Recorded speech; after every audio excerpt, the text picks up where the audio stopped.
Hello and welcome to Boomer Live. Here we're going to talk about two important topics. As you all know, there's a match going on between England and Pakistan, which is being played in Lahore. And on the other hand, it's a huge news which is coming out that Jasprit Bumrah might be missing out on the T20 World Cup with an injury. So, not good news for Indian fans at all. It is the worst possible thing which they ever feared of before a World Cup, and that is that ace baseman Jasprit Bumrah getting injured right before the World Cup. Now, India are on the hunt to find their death bowler who's going to possibly bowl their 18th and 19th over. Meanwhile, India will be playing the last two matches against South Africa, where they have drafted Mohammad Siraj, who they believe to be the possible replacement for just Bumrah even in the World Cup. And also, we're getting reports that Umran Malik and Mohammad Siraj will be the travelling reserves for the World Cup in Australia. So, indications are pretty clear that just Bumrah has been ruled out of the World Cup, though the official word has not come from BCCI, but we like to believe so. And on the other hand, England are back in the series. Well, it's been an onslaught from Phil Salt. And the power play went for close to 80 runs, and they've been chasing a score of close to 169. So England are cruising right now at this point, and should be 3-all going into the seventh game. Welcome both gentlemen onto the show. I'll get to Jaren first up. Let's talk about Jasprit Bumrah's injury.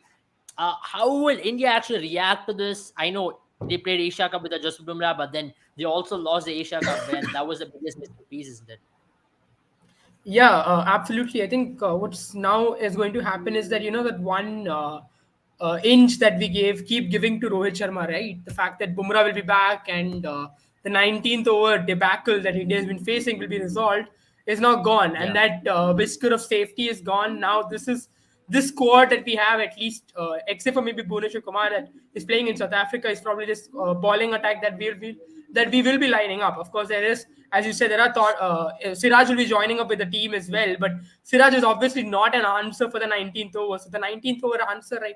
The answer for the 19th over clearly in this Indian lineup is Harshal Patel and Arshdeep Singh. So I think that is probably where India will now settle. Both somewhere, some place, I think it was kind of destined for Arshdeep Singh. I would say that or Harshal Patel, either of them, depending on how the series goes, that they both will now get to play the T20 World Cup. At least how it stands right now. Yeah. But they will have to pull their pants up, and play a lot better, because now this is the team, this is the lineup that will probably will be going ahead with. I mean, true. I mean, it's not going to be easy for Team India. You definitely cannot replace Jasprit Bumrah. It is like the biggest shoes to fill in Indian cricket at this very point. You can maybe find a batter to replace a Virat Kohli or Rohit Sharma, but to replace a bowler of Jasprit Bumrah's quality, he's been building that name and stature over a period of last 6 to 7 years. And even when we got Jasprit Bumrah, he was the only dead ball. And at this point, also, if you look back, we never haven't really found an answer to dead ball. Maybe Arshdeep Singh thereabouts, but not still convincing us to Jasprit Bumrah, or not still potent as just Bumrah in T20 cricket at all. Sanibani, coming to you at this point, we all feared for this. We all knew Jasprit Bumrah wasn't really fit 100% at all when he was being rushed into that Australian series. You saw that in the last game in the third T20 where he went for runs. He was looking out of sorts when it came to his bowling with him. In that second T20, he was trying to put his full throttle. Do you reckon it could have been possibly avoided, especially rushing him into a series which possibly would have been inconsequential at the end of the day if you look back at things? Now if the reports are true, he's going to be missing out for 6 months, including the Border Gavaskar Trophy where Australia will be touring to India. Yeah, I think India could have handled it a bit better. But having said that, I think they maintained his workload pretty well. Apart from that Test series where he was where he was forced to play in, not forced. I mean, he was told to play in the in England, that Test series. Apart from that, I think his workload was pretty well maintained. BCCI have done a great had done a great job so far, keeping all their players fit, especially their bowlers, giving them ample time to rest. But with Jasprit Bumrah, he wasn't 100% fit, and he had played just the 3 games before this series in the last 25 games from India since the T20 World Cup last year. So it was starting to be starting to make the rounds that Bumrah is probably not fit. So BCCI probably wanted to assure the public that he was okay, he was able to bowl, but that somehow backfired. And these are freak injuries where you can't really blame a certain entity. It's just unfortunate that Bumrah will miss the World Cup.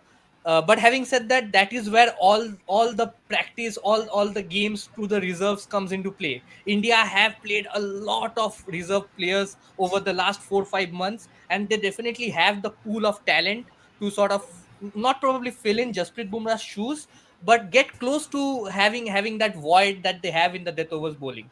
So I think with Arshdeep Singh and Harshal Patel, I had always maintained that only two of Arshdeep, Harshal, and Bumrah could play for the Indian team. So with Bumrah Yeah. out, I think Harshal Patel and Arshdeep Singh are both mandatorily going to start, unless another of them gets injured. I think both of them are going to Right. start for the World Cup, along with either of Bhuvneshwar Kumar or Deepak Chahar. I think with the performances that Deepak Chahar has shown, the only fit replacement for with Bumrah going out, I think it is it will be very sensible if India gets in somebody like a Deepak Chahar, because So who do you Bhuvneshwar Kumar draft has into been the stuck. World Cup squad at this point? Do you Yeah, draft yeah, in he'll be a drafted Mohammad Shami? definitely. Yeah, Mohammad Shami, is it? uh, Okay. Makes sense. At the end of the day, you have to draft in your best baseman available, and I yeah, totally yeah. believe it's Mohammad Shami who's the best baseman available in the country. Jared, Yeah, I'll and I come to think you now if you are because, looking at a perfect, if you are looking at a sort of yeah, like to like replacement for Bhuvneshwar Kumar, I think Mohammad Shami or Umesh Yadav or somebody like a Deepak Chahar. Probably Deepak Chahar was the best like to like replacement. Other than that, if you for want a new bowler who can sort of pick wickets for you, it is Mohammad Shami or Umesh Yadav. So I think there was not really plenty of pool of talents to choose from. I think India has also done a smart thing to send in somebody like a Siraj or Umran Malik as reserves, because in case something unfortunate happens to either of Arshdeep Singh or Harshal Patel, I think either of Siraj or Umran Malik will be drafted in. But then again, that will Mhm. not fill in the main cause of concern for Team India, which is the death overs bowling right now. That is going to be an Right. issue heading into the World Cup, and now a lot Mhm. of pressure will be on Harshdeep Singh and Harshal Patel, and they have to perform Right. consistently right now. Yeah, I mean, I think now at least the role clarity is pretty demarcated for both of them. That they might be surely starting at this point. And looking at the things, Harshal Patel will be a sure start alongside Arshdeep Singh. So they both will have a long series, and Arshdeep Singh is coming off a man of the match performance, which he put in Trivandrum as well. So he'll be high on confidence going into Australia. But again, he went for 18 odd runs in the death over, so that's a slight bit of worry. But Jen, coming to you here, often we've spoken about ballers getting a lot of time, and especially reserve ballers getting a lot of time. And Sandeep also mentioned that if you look, Jasprit Bumrah had just played 3 matches before the Australian series in T20 internationals, and Jasprit Bumrah hadn't really played any of T20 matches at all. So whatever wins India have got in T20 internationals, it's all been with these reserve ballers. So don't you think that's actually a positive for Team India, that India have been managing to win even with the Jasprit Bumrah, except in the Asia Cup, maybe the Asia Cup also India came very close. They're barring those 2 overs. Ultimately, you can just say India did a half decent job with the ball, and again, there were a lot of conditions which went against you as well. Yeah, absolutely. I think what is happening with Bumrah probably, is also there are a lot of factors that you'll probably have to, fit in. The fact that Bumrah is coming towards the, later half of his 30s, and these kind of things start happening to a fast bowler after some time. And Bumrah, I don't know. I mean, I'm not probably the best person to say this, but probably there's a lot more to Bumrah's injuries when it comes to his action as well. He's got a bit of a slingy action, and I think that's those are the things that I can't comment on. Probably the team physio will have a better idea about. But what India has done in the past is, we've got a treasure trove of fast bowlers. All we need is to make sure that we have that kind of experience, of them performing at the big stage, and that is something that we are definitely, someone like an Arshdeep is coming on to that stage, and it's going to take some time. As he spoke about it, Arshdeep's had a decent, has had a very good record, actually, I would say, in those death overs, except for the last match, 18th over. Aside from that, even in the Asia Cup, when all our bowlers were going for runs, he was the only one who was saving our faces, towards, or who was helping us save face towards the end of the innings, where we would just enough restrict the batsman. So I think he is someone who can do that job. But what is really going to hurt India is, I feel, is going to be the role that Jasprit Bumrah brings in terms of wicket taking ability. That's one thing that's going to hurt India a lot, because he's a go-to man for Rohit Sharma when it comes to taking a wicket. We saw that against South Africa as well, when he tried to get him in to get a wicket. Of course, that backfired. There was a Bumrah who was not in the, who's not in his bowling rhythm, but a Bumrah who's doing really well, who's steaming in, can get you a wicket here and there, and that's something that Rohit Sharma will miss. And I think that's something that, at least for now, Arshdeep is not being someone who's able to conjure up a wicket out of nowhere, and that is something that will hurt India, I feel, in the T20 World Cup. How did you like the bowling attack which lined up against South Africa, Jiren? Because that was a very balanced looking unit, especially Yeah, I mean, Deepak Chahar coming for me, it was ball a, as it was a well. great bowling attack on the day, and the reason I say that is because the kind of exaggerated swing moment, I don't think you'll find it anywhere else. But on that day and the conditions you saw, Australia, I don't know if it'll offer that kind of a swing moment. Moment in the air. If it does, then yes, that is the best way to go forward. But otherwise, maybe on Mhm. a flatter pitch, you might struggle with. I still don't know how Deepak Chahal will perform on a pitch which is not going to suit a lot to his bowling. So that's something that's going to be that's something that we need to still look at. Yeah, I mean, Bhuvneshwar Kumar will be a sure starter when come the World Cup. That's for sure. But I don't know if Deepak And Chahar yeah, will I be mean, drafted I'll in just add another or point. not. It would Yeah, have been really good if we could have seen more of Mohammad Shami leading up to this. I know he's had yeah. a COVID bout. I hope when he comes back, he will be able to suit in. I hope before the practice matches, at least he's able to come back, because Mohammad But the Shami on in COVID bout Australia, was quite they can get a bit recent, of steam don't you movement. think? Yeah, sorry, just to cut you off. I think the COVID bout was quite recent. I did not understand why Yeah, Mohammad yeah, Shami yeah. was not given a chance in the series He against should have England been. or He should probably have been given. Ireland. He should have been. To be very Yeah, Because fair, he, he Mohammad had Shami a was out tremendous of the IPL. fray of selection at all, completely after the T20 World Cup debacle which happened last year. So I also give credit to selectors over there because they wanted to look at a different kind of T20 bowling lineup, including Umran Malik, including Avesh Khan. But Avesh Khan's form was an issue. Umran Malik did not really click with whatever opportunities he got. That's why they had to come back again to Mohammad Shami because at this point India needs to take India weren't taking wickets in Asia Cup, and I think Asia Cup loss again made in selectors think that okay, shall we go to Mohammad Shami, who had a great IPL season where he was able to pick up wickets for Gujarat. But again, for Mohammad Shami as well, he's not a good death bowler. We've seen that with Mohammad Shami that Yeah. he goes for plenty in the death. So is he still the answer for Jasprit Bumrah? Because Mohammad Shami has got an ability to bowl in the death. They've seen that in a couple of occasions where he lands those pinpoint Yorkers, but still not Jasprit Bumrah's quality.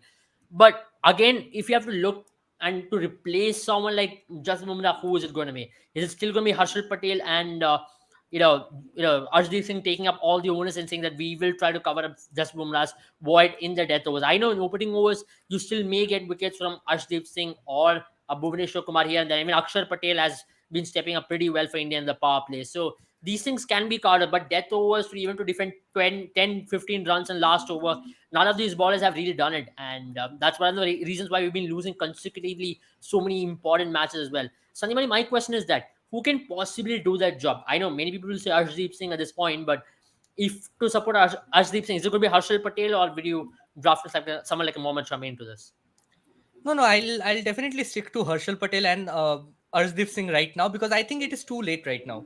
Just Yeah. two more games to go against South Africa, and then we have some practice matches and warm up matches before the World Cup. So I think if eventually the Indian selectors had to follow this path of selecting the same old pacer from last year, which they did not want to do, then why draft in somebody like a Mohammad Shami right now? Why not trust somebody like a Umran Malik to be drafted in, or probably a Mohammad Siraj to be drafted in? They were caught in between two minds. They wanted experience. They wanted to try out youngsters. They ended up trying out youngsters. They did not give them the long amount of rope that they needed to sort of Yeah. stabilize. Somebody like the rope that Arshdeep Singh got. Avesh Khan had some bad form, and like, yeah, you have to understand that he was not performing well in three consecutive series, so he was kicked out. So simply like that, and he was taken out of contention for everything, like the World Cup, and now even Avish Khan is not even in the fray for the reckoning. And that was on account of just two bad series. So I think this is what happened with them. They wanted to do it both ways. They wanted the youngsters in great form, which is something that you don't get all the time. You need your experienced players, and you need a proper mix of your experienced players and your youngsters. But right now, India are going back to their old ways of sticking to experience. There is nothing wrong in it, but I think Mohammad Shami should have been given a longer scope of opportunity, not before, That not makes sense. like right now when he's having this COVID, but before, in June, July, August, September, Mohammad Shami was just taken out of contention. If you have to rely on a person at the last moment on your chances for the World Cup, I reckon you should give him the a bit of a longer rope. Mm. Meanwhile, on the other end in Lahore, England have leveled the series. Phil Salt played one hell of an innings over there. They leveled the series with, it was such a batting effort from England that they finished off the match in 14 overs, chasing 169. It was one blaze of a knock where before even Pakistan could really think of what they could do, the match was done and dusted. The match was probably done and dusted in the power play itself, where they scored 80, 90 odd runs, and from there on it was just them toying around with the ballers and scoring the rest of runs, and they have really taken the game away. And now with one game to play, the series is well poised. Now let's see who's going to take the decider. But valiant effort from Team England, because with this reserve squad, with the likes of Phil Saw, no Joss Butler, no Ben Stokes, for them to come to Pakistan and give this Pakistan team a run for the money, you have to give credit, isn't it, Jared? Absolutely, and what a comeback! I mean, last match would have been a heartbreaker for them. They came very close, but and they failed in a chase. Something that is chasing is something that Englishmen pride themselves about.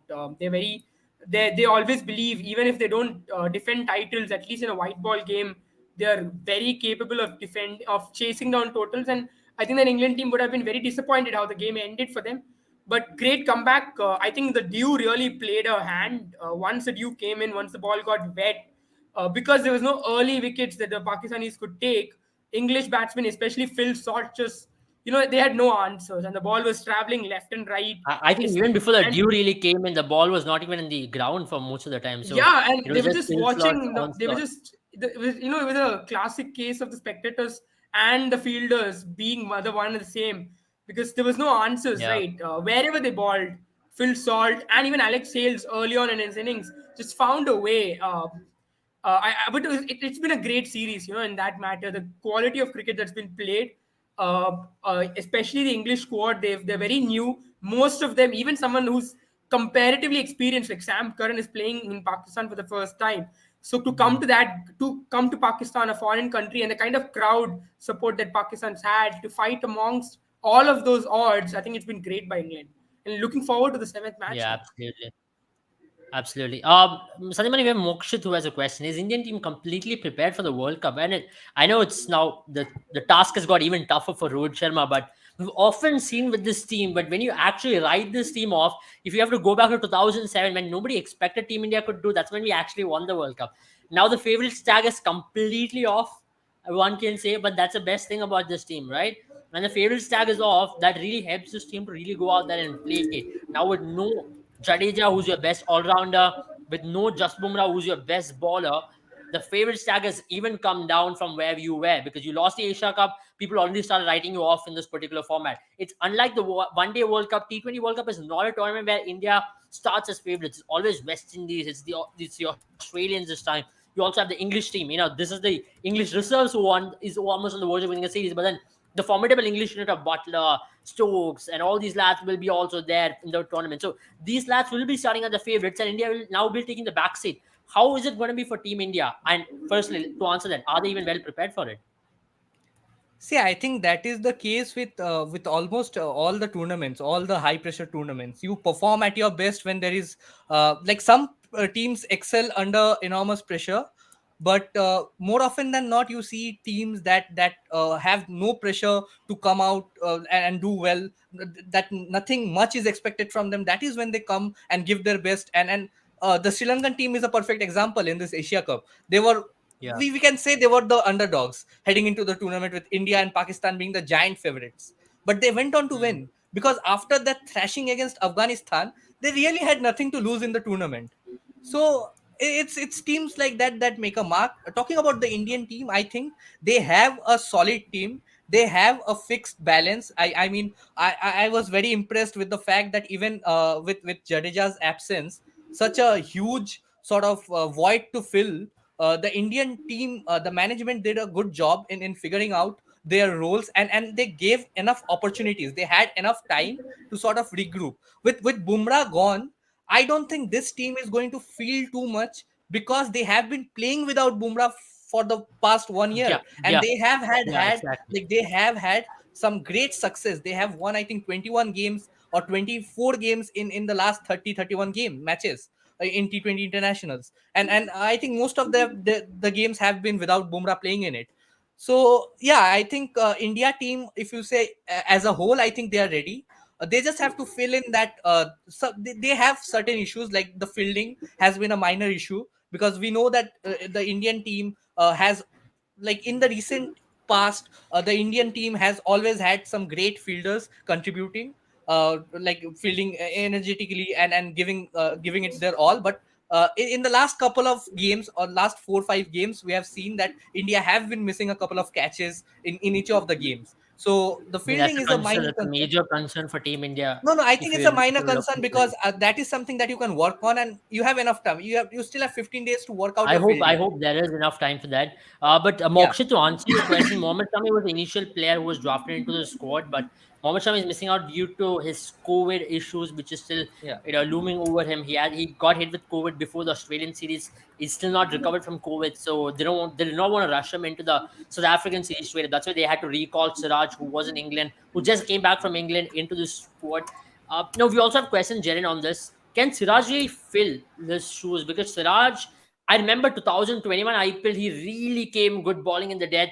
He really was good with the wide Yorkers. He was able to ball up front with the new ball and also have that confidence to ball in the death. And also after this IPL, whatever opportunity he's gotten in that, he's not done badly. If you look at that series in West Indies where he had to defend close to 10, 12 runs, he defended that quite well. And even in that game in Zimbabwe, if I'm not wrong, not Zimbabwe, he was pretty good in terms of bowling in the death. So how do you see Siraj filling in those boots? Because Siraj, a confident Siraj is so much different from an underconfident Siraj. Siraj is a confident bowler as well, confidence bowler as well. When Siraj does not have confidence, you see him go for plenty of runs. That's what happened in the recently concluded IPL. But when Siraj is confident, he tends to ball totally different. The rhythm is different. The way he runs in is different. There's a lot of energy about him, isn't it? Yeah, I think Siraj is one of those players, one of those ballers who run on confidence. If his confidence is high, if he knows that he's on top of the game and and the batsman's fearing him, those kind of players who can smell the fear in the batsman. He's one of those.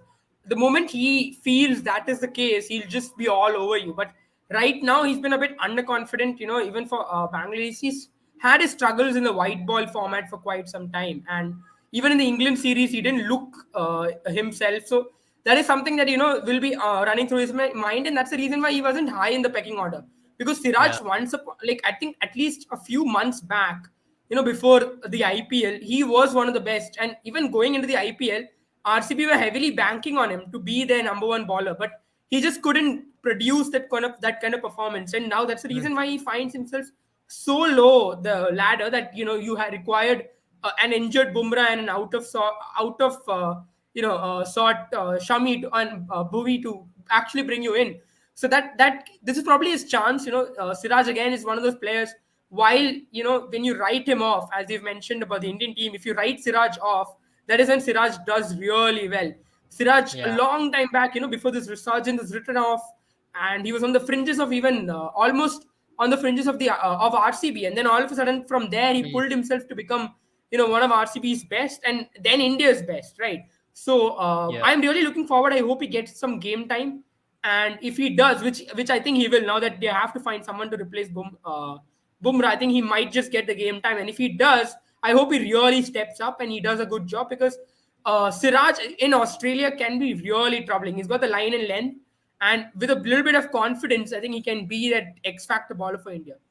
I mean, I totally agree with you. And whatever we've seen of Siraj post the IPL and post the England series is all positive news for Team India. Because I told you, he did a great job in West Indies, bowling those crucial overs for Team India.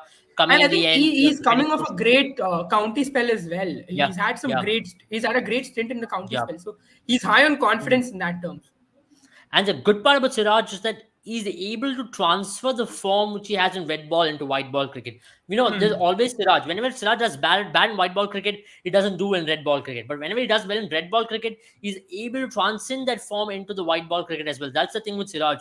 He's totally a bowler who works on confidence. Unlike many bowlers, what we see, they excel in one format. And even if they have a bad spell in one format, they're able to do well in another format. So, but with Siraj, it's just one form. If he's on a good form and a good rule in one format, he continues with that in other formats as well. Sandeepan, your thoughts on someone like Mohammad Siraj in this series? I know he might not even get a game, but if at all India are able to seal this series in Guwahati, going into Indore, would you give Siraj a run, at least for those 4 overs, to see where he really stands as a ball and put him in those pressure situations? Am I audible? Yeah, I you are. think, You are. Yeah, go ahead. Go yeah, ahead. yeah.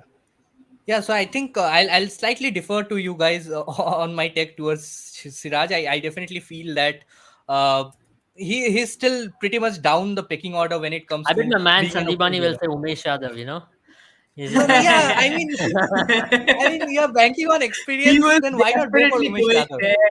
You're just gonna take a turn. He's taking the turn down the Umesh Road. You just cut No, him I off. I mean, I think just knew that. definitely I just knew it was if you're coming. thinking, I could already see the KKR blood boiling in him. no, Umesh Yadav was a part of RCB, like he was a part of RCB quite recently Not as well. anymore, I So, suppose. Not anymore. That's what Abel is saying. no, so no, jokes apart, I think if you are thinking about a new ball bowler right now, there is Deepak Chahar, there is Bhuvneshwar Kumar, and if you need a third bowler, there is somebody like a Mohammad Shami or Umesh Yadav who can do the job for them. Mohammad Siraj right now in T20 cricket for Team India, I don't think he gets a place. Not before putting in some great performances, like in domestic cricket or definitely Mm, against some of the teams that he gets to play after the World Cup. yeah. I don't see him playing for India in the T20 World Cup, even though he's going as a reserve. I think I Mohammad Siraj is part of the India's one day squad. I think he's getting a long run even in one day format where Yeah, he's yeah, been yeah, getting yeah. consistent Definitely, games there. he is more of a bowler for the longer formats of the game, like the one days, like even in the one days or the test matches as well. But when you talk about T20, when you have just 4 overs to make an impact, I don't think Siraj has that wicket taking capability in himself to pick up wickets. He needs to get into a rhythm to sort of get going, and it often Mhm. takes more than 4 overs for bowlers to sort of find their Yeah, makes mojo, sense. Yeah, so as to say. Yeah, so I, makes I sense. think And Siraj right now does I not agree get with you on get that. to fit in this Indian team. Yeah. And that's one of the reasons maybe Mohammad Shami is given that. Mohammad Shami has got the knack of picking up early wickets. If Mohammad Shami can get a Pakistan or a South Africa for three down in the World Cup, you have already made the inroads. And with Pakistan, the case is that you get the top two, then the team is wide open. And that's one thing which we'll definitely discuss going further in the life.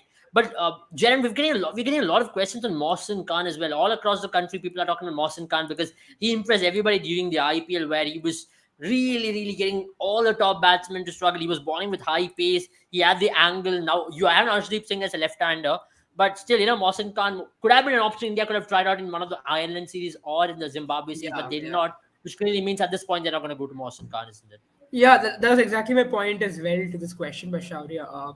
The fact that if the selectors are really looking at Mohsin Khan, they would have tried him out in that series. But the fact that Arshdeep, in their opinion at least, and certainly to a very good extent, Arshdeep and I think the competition was between Mohsin Khan and Arshdeep Singh.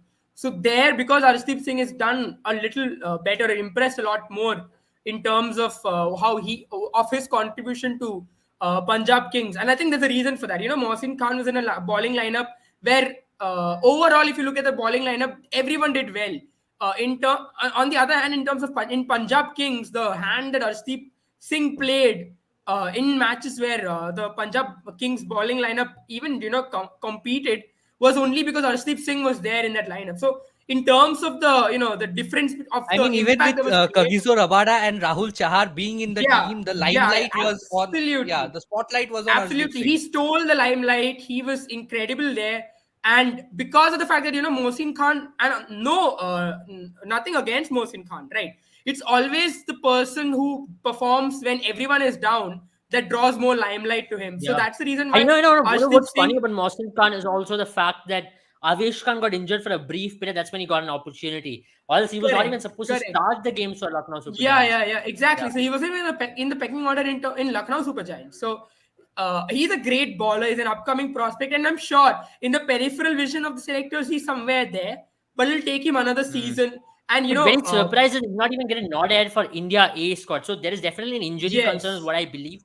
So otherwise, you yes, would have yes, seen yes. him win the Duleep Trophy or even India A squad. He's not Correct, there in correct. any of those squads. So it's quite surprising if he's not considered at all. But if otherwise, then it's an injury concern No, for no, sure. I Otherwise, definitely you would think have there seen has to be Washington in some any of these injury squads. concern to it. I mean, Maybe, definitely yeah, the yeah. selectors will not be so foolish as to drop him from the India A side, because his performance in the Yeah, IPL was top notch. But with top these notch. Yeah. young talents, you have to understand that you have to see how they go in the second season as well. There Yeah, I have mean, been that was my lots next of point as people who well. have, I think yeah, they were also going to see how he does it, because second season in the IPL, I believe, is the most toughest, because IPL, that's the difficulty of IPL, right? The first season, you always see many players come forward and do well, but the second season, once you establish yourself as a challenge to your opposition, then the Yeah. opposition analysts like Sandipani will just sit down and crack a few crack a few chinks, and then they just make it difficult for you to. And it's your adaptability. And I'm not nothing against Mohsin Khan, but we've seen this happen a lot of times. And I'm not giving him that one season wonder tag by any margin. All I'm saying is the second season, if you do well in the second season as well, that's when you start catching the eye of the selector and start catching the whole cricket world starts looking at you. To be So I very think fair, that you is see that very often nowadays in IPL and also in international cricket. They call the second season blues, where you are going to be found out a yeah, lot more. You saw that with Venkatesh Iyer. You saw that with some of the great players. For example, look at this baller, what's his name, Amir Jamal, who bowled the last over against England in the last T20, where he was hailed the hero. And today he went for 20 runs in the first over, and his lines were found out by Phil Salt. So that is international cricket. That is the cricket now where we are heading to. You will be found out even within a span of one game. Varun Chakravarti, yeah, for example, he was being able to found out by the analysts as to these are the variations he's got. Natarajan, all these exactly. ballers get found out very fast because they've got these areas to work with. Even with batters, that's the same case, isn't it?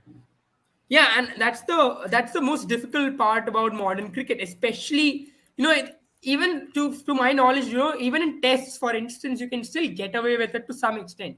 But because you have only 4 overs, as Sandivani mentioned, for a fast bowler, for a bowler, and for a batsman, you've at max got 30-35 balls. I mean, unless you are someone of the caliber of Babar Azam, who's gonna play 60 balls and carry your Score bat 80 towards runs the end, and and score have a 80 strike rate of runs. 130. Nothing said.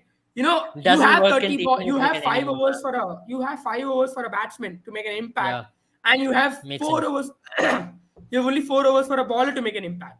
So in that Hmm. span, these chinks in your armor really come into play. In Test match Yeah. cricket, if you have a weakness of short ball, you can spend your whole day ducking, or if you have an outside of problem, you can leave the ball. But what do you do when you have only 30 balls? You cannot leave all 6 balls, right? So that being Hmm. the issue in limited overs, or even when you're a bowler, if you're being targeted on one side, you need to learn a lot of tricks and trades. So that's even Rashid Yeah. Khan, I feel, for instance, that has been a big issue for him, right? Once the batsman realized you can play someone like Rashid Khan out, he's been struggling to get wickets. So that is something Hmm. that is a difficult thing, and this is not just pertaining to Mohsin Khan. This is something that everyone will face. So if Mohsin Khan now in the second season really does well, I think beyond that, selectors will be really looking at him. no, he'll definitely Yeah. get a call up if he does well in the second season, because we have seen the trend from the selectors, the Indian selectors. They have selected I somebody like mean, Avesh Khan he's after got a two long seasons. season ahead as well. There's a Syed Yeah, yeah, yeah. Mustaq Trophy. There is a Ranji Trophy to prove yourself, But and I all think he's all got. depends on what is his status with his injury. Because if he's Yeah. injured, then a lot of time will go into rehabilitation and stuff like that. So That's it been will the take case a with a lot lot of of time to Indian fast recover. bowlers now. Injury has been a case, and I would like to also mention one other name. It's Karthik Tyagi. I think he should be Yeah. fast tracked to some extent to see how he goes in India A levels. He was part of India's squad in the Border Gavaskar Trophy, where he got to play the practice games as well.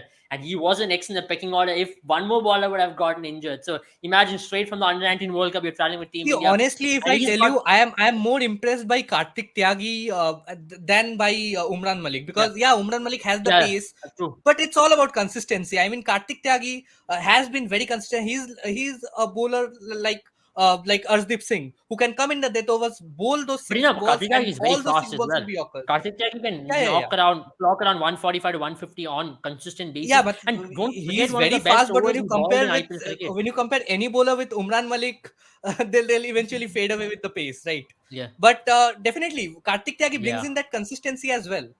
But something that has been yeah. concerning about Umran Malik is the length that he bowls. Yeah, he's very fast, Hmm. but you will only get wickets with your fast deliveries against tail enders. You'll do well against tail enders or the lower batters, lower order batsmen. Because if you just are in your Hmm. line and length, you may go for plenty. That is what David Warner and Robman Powell showed in that IPL game where he travelled. Yeah, absolutely. Also with Umran Malik, another thing is he's got time to learn, and I'm expecting him to be a better bowler in the next season. And I hope he, gets his lengths right, because with Umran Malik, I know he's got the pace, so it's all about getting his lengths right. And at this point in T20 cricket, he's been found out a lot more. Even in Test matches, wherever he has played, he's gone for plenty of runs. Even that New Zealand A series where he played, he was going in excess of 6 runs per over, even in the red ball format. So that's not a good news at all for Umran Malik. If he's going for so many runs, he could be in that category of Varun Aaron and all these lads who had pace but never were able to succeed. But he's definitely a bowler who's got so much of talent. That's why he's got high. He's getting a lot of hype. Dale Steyn is there to work with him. I hope he's in the safe hands with Dale Steyn as well in Sunrisers Hyderabad. But talking about Karthik Tyagi, I still think he's got a long way to go. He's one bowler who has impressed me as well. Talking about that one over where he bowled in 2021 IPL against Punjab Kings, where he had to defend 3 to 4 runs, where he pulled off Yorkers after Yorkers after Yorker, and he Yeah. was able to really pull that win. And I remember And him I bowling mean, a couple of. Aiden Markram and Nicholas Pooran were the batsmen like facing at that point. Yeah, Only four and was even needed, Deepak or Hooda. five was needed of the last over, and he ended up defending it. So that was a Yeah. huge feat. Yeah, I mean, here there's a question again. I mean, we had a lot of questions on similar lanes as to who's going to take responsibility for these injuries, because when it comes to these kind of injuries, it is kind of uncertain. But Jalen, you still reckon they rushed Bumrah a little too early, and they had all the reports on Bumrah. They had all the scans. They knew where his fitness progression was. He was sent to NCA for rehab right after that tour to England, and they knew where his progression was. And he also went to England for a short while, for I think even to USA for scans and for his recovery, if I'm not wrong. But after that, coming to India, he was there on his recovery alongside Harshal Patel in NCA. But why did they do that? Ultimately the blame will still come to the team management for rushing him. Blame will come to the physios. Blame will come to even NCA for giving the reports as to this is his fitness status. Do you think India was a little desperate after Asia Cup loss to really rush him into that Indian team, as we talk about Pakistan as well, rushing Shaheen Shah Afridi? For me, I think while I cannot be on a complete authority, and we many a times we are not told, on we're not because we're not told about these kind of reports are not released to the fans or the public. It's not easy for us to comment on it, but this definitely the kind of the way he came back, and then the injury kind of it seems like an aggravation of injury. The 6 months rest that you've been saying that he might have to go through, and if that is the case, then maybe there was something that the fans missed out. I mean, not the fans, rather the board and the NC and the stakeholders missed out. And maybe, yeah, maybe there was a push by the team management as well, because the 19th over debacle kind of, and saw in the press conferences as well, the players came out and said once Bumrah is back, there won't be an issue. So maybe there was a conscious effort to rush him. And if that is the case, these kind of injuries at the age that Bumrah is, it is a peak of his fast bowling career. If you get him injured here, it might really hurt his chances going forward. But that being said, he's also nearing that, the later half of his 30s, right? So I think that is where the fast bowlers start getting injured, the pace start dropping a bit, and these kind of things start happening. So maybe it's a mixture of sort of, you're rushing a player in, and also the kind of the kind of bowler that Bumrah is now. He's not the young gun bowler that he was. I mean, he is. I mean, I would still say 27 is still young for a Yeah, but fast like bowler. he is at the peak, right? But it is He's at not the peak. going. Yeah. It's not going to go higher from here. It's definitely going to go down from here. And this is a time when he starts changing. At least, I mean that's pretty much my understanding on the matter. Yeah, yeah, and absolutely, you're spot on that. From here on, either you have to Mitchell Johnson to hit your peak at 33, and say that you're gonna have a 2 year P from 33 to 35. We've seen them with some of the fast bowlers, where some of Wahab Riaz, for Yeah, example, but they then just peaked at 33, for 35. every day, for every ballers like this, you have a Dale Steyn as well, right? Who Yeah. started, dipping at this time. So I mean, for Dale Steyn, whenever he got an opportunity, he used to come back, get injured. I hope Jasprit Bumrah doesn't go that way, because it's not yeah, a good way to go at all. And on the other hand, you have James Anderson, who was hit his peak at 35, and James Anderson is a No, freak. but when He's you're coming talking from about players who have hit their peak towards the later half of their career, players like Wahab Riaz, James Anderson, they are extremely fit. I don't recall James Anderson, or probably Wahab I Riaz think James struggled a Anderson bit. is just a freak. He's gone. I mean, He's I not think there changed can at never be a all. fast bowler in cricketing history like James Anderson. He's never getting injured. But with Absolutely. Jasprit And Bumrah, he I also also He's can think, go on he till has 44, been 45 if he bowls like this, because he dives, he has that fitness. We were talking about it in the England series against New Zealand, I guess, when New yeah. Zealand were touring England, that both James Anderson and yeah, Stuart makes Broad, sense. they are diving, they are chasing the ball till the boundary, which you don't see from a And 40, also, give about a and also 40. the You fact is don't that see that James from a Anderson and 35-year Stuart Broad old. only plays one format.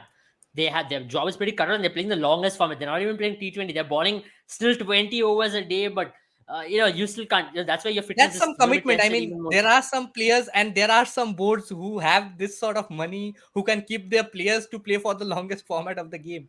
But I mean, unfortunately, true. in today's world, I mean, a lot of boards don't have this privilege to keep. They can't sort of afford their players to sort of afford them to play just the one format that is the longest format. So Yeah. that is I mean, a yeah, makes facility sense. that only the England Cricket Board, the Australian Cricket Board, and the Indian Cricket Board has. And also, this is one injury where Jasprit Bumrah will have to also make a decision as to whether he's going to cut off on pace, I then look mean, at I'll just longevity of his before I career. mean, now that we are on the topic, I really feel Stuart Broad was undone of sorts in the white ball format for England. James Anderson kind of fair for me. He wasn't a one-day bowler or a T20 bowler, but Stuart Broad has got some really good figures in T20 and one day. If you go over the stats, that's something no one speaks about. Only thing that you speak about white ball career of Stuart Broad is the six sixes that he got hit. Unfortunately, Stuart Broad ends up. But would you end Stuart Broad's career because he got hit for the most runs in a Test match? In test match as well. You don't, right? The only reason why he got I think he went for undone is because 35 odd. Did he go for Yeah, yeah, 35 yeah. odd 35. against And Bumrah? Yeah, most he of did. those were not even off the bat. Most of them were wides and No, I think only no 5 runs balls. were So of wides. Otherwise, Yeah, Bumrah he just went for a smacked him no all ball. over. It was Yeah, yeah, it was yeah, a but six then 6 or my over. 7 runs point came being, off my extras. point being, it was kind of because of the way English cricket went forward. After the 2015 World Cup, they changed the way they wanted even their batters to be able to hit sixes and bound fours. Stuart Broad was not fitting into that aggressive sort of bowling lineup. But I think he was kind of undone. He wasn't fair to what happened to Stuart Broad's white ball career. Yeah, But yeah, that is just a discussion for another day, another time. But yeah, that's just points I yeah. See, when wanted you to talk put it about out there. Stuart Broad and white ball cricket, there are some of the worst sort of memories that England cricket would like to forget that Stuart Broad has been a large part of. Netherlands pulling off an upset against England. The last over was bowled by Stuart Broad. Hmm. England I getting mean, hit to for be Yeah, but very six then fair, sixes in one over. I think Stuart Yeah, Broad focusing on just one format really does help him as well in long run. yeah. yeah, it And he does. has I also shown, It feel does. so because he has been I very mean, unlucky in the white ball format. yeah, So he and has Stuart some Broad of was the taken into worst one records. format at the age of Bumrah. When he was 27 is when he was taken out of that one day and T20 format, and he was just given one format. And now what has happened is giving him a longevity in his career. He's gone past 550 wickets. He's on course to even breaking Anderson's record and Glenn McGrath's record. So he will be No, remembered in Glenn history McGrath's books as one record of the is greatest fast will be bowler. broken in the next year itself. I think within the when the English summer So starts ultimately, next if year, you look at the he's going record to break. books, you're going to remember Stuart Broad and James Yeah, Anderson as two greatest fast bowlers who ever played Test cricket because of the longevity of the definitely. career and because of whatever he's done. And if Anderson plays for 3 more years, he can break Muralidharan's record at ease. And I won't be surprised with that. And he's going to end up with 801 wickets or whatever he's going to do.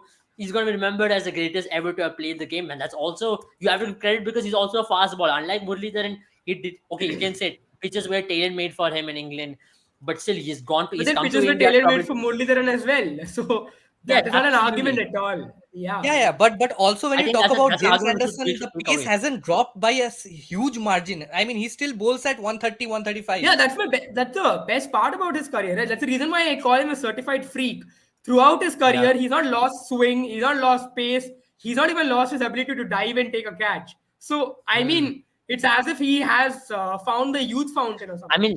mean, he's definitely going to take some, inspiration from Even Stevens, who recently retired in county cricket at the age of 47. He was striking the ball well, he was bowling, and he was troubling. Manas Labuschagne was number one world number one batter. He was troubling Babar Azam. So he's definitely going to take an inspiration or take a leaf out of that book and look as to where Stevens went aboard before retiring. If he's going to play as long as Stevens, then I bet 1,000 wickets is not so far away for James Anderson. I bet he's going to break that barrier as well. But and England now might let's need move him on. to play as well. The way their fast bowling contingent is going, aside from Stuart Broad and James Anderson, they've sort of had a struggle. Uh, I mean, Yeah. Kapil Verma has besides hit the nail injuries. right on the coffin right here. Can India win the World Cup without Bumrah? Now, that's a question which we all wanted to answer. So let's answer that. I'd like to know firstly Jaren's opinion, then Sandeepani's opinion, then I'll give my opinion. Jaren, your blunt thought, yes or a no? I think you know what. Yes, sir. Just limiting me to yes or no is such a difficult question. Then, I mean, my answer to that is two ways. One, on paper, no, but then if you look at the squad that India fielded in Australia, the Test match squad, would you have said that? Would you have said India would have won that match, or so just a simple answer to your couple. On paper, it doesn't look like it because India's biggest issue, the one issue that has created biggest problem for India in T20 World in the Asia Cup is the 19th over, and it remains unresolved unless someone steps up. But that being said, history, especially Indian cricket in the past few months, has taught us that when the senior player is injured, that is when the youngest players or the young squad really steps up. So you Hmm. never know. You really never know. And we've seen this happen a lot of times now that teams who are written off are suddenly doing well in these multi-nation tournaments. Makes sense. Sandeep, I'll come to you as well because you rightly mentioned India have been playing the majority of the T20 cricket without Bumrah and winning all these series without Bumrah. So, without Bumrah going to T20 World Cup will not be a major issue. Now, you're thinking about it mentally, that's a big issue. But if you're talking about all the performance and stats what India have carried till now, it's been all without Bumrah. Yeah, I think on paper as well, India have a very strong team, even if they go ahead with Bhuvneshwar Kumar, Arshdeep Singh, and Harshal Patel. And I think even Harshal Patel was injured for a long time. So India have been winning T20 series not just in India but also like abroad without Bumrah and Harshal Patel. Obviously, the death over bowling has been a major cause, the biggest cause of concern for Team India. There was Jadeja in the team, so India will dearly miss Jadeja and Bumrah. Having said that, I definitely feel that even on paper, India are still one of the Hmm. favorites to But can pick I be up a that devil's T20 World Cup. advocate over here? India haven't Yeah. won any ICC trophy with Bumrah. Now let's go without Bumrah and see what we are going to do. So it is not going to make any sense. I know it's going to I sound mean, very rude. imagine It's that going to would come really across. that would really hurt Bumrah. I would say. Imagine if this team I goes mean, on yeah, to I know win, it's going to and come Bumrah is across in The a as only hospital overconfident. final bed. that Bumrah has played in an Kind of like ICC event Marcus is Royals of the sorts, for the yeah. football The fans only out there. final that India has played with Bumrah is the Champions Trophy, where it was Bumrah's no ball that eventually Yeah, cost Fakhar Zaman that century. yeah. I So think Bumrah had a India no haven't ball. won anything with I Bumrah. think Bumrah So had a no how ball about in we go the without Bumrah? 2016 World Cup as well, if I'm not wrong. It was I Bumrah think who he bowled balled a a no no ball ball, as didn't well. he? He No, bowled it a was no ball. Ashwin, Honestly, I guess. So It was I think it was Ashwin Ashwin. also Ashwin or balled. Hardik Pandya No, and I think Hardik Ashwin Pandya. and Bumrah. It was Hardik Hardik Pandya Hardik and Pandya, Pandya, not right? Ashwin. Bumrah. Hardik All Pandya right, had ball. all right. But yeah, nonetheless, we have gone to ICC tournaments without Bumrah. We've not won anything, so we've nothing to lose at this point. So how about we go into a tournament without Bumrah and we end up winning? If you look at 2013, we don't have Bumrah. If you look at 2011, we don't have a Bumrah. We had a Zahir Khan there. But I think sometimes, some things happen, blessing in disguise, as they say. Someone's loss is someone else's gain. So we might hail Arshdeep Singh to be India's new hero at the end of the day. If Arshdeep Singh goes on a different 10 runs in World Cup final, you might even not even talk about Bumrah at the end of the day. So think And he about that in definitely has positive the way. potential. And I think Bumrah has done great service to the country over the last 2 3 years. He has been the best bowler, best fast bowler in the world for quite some time across all formats, Yeah. which is a very difficult thing to do, very difficult thing to do, and it's a very hectic thing to do. And and I think BCCI right now, with Bumrah's absence, it is going to hurt them mentally. But when you talk Hmm. about the team composition, they have the experience of playing without Bumrah. They have been Yeah. playing without Bumrah for a long time now. Mm. I think they are And ready let to me play give without another Bumrah example in a also, major Sandeep tournament. Bani there. We talk about Australian team. Australian cricket team do not really have a death bowler in ranks. They have a Hazelwood who still goes for runs. They have a Patrick Cummins who goes for runs and death. Mitchell Stark has never been there in death over since last 5 to 6 years. So they are also going to a World Cup without really a proper death ball. And let's look at England, for example. England do not have a death bowler there. England, England's Mark Wood never is not had a a death death bowler. ball, I think.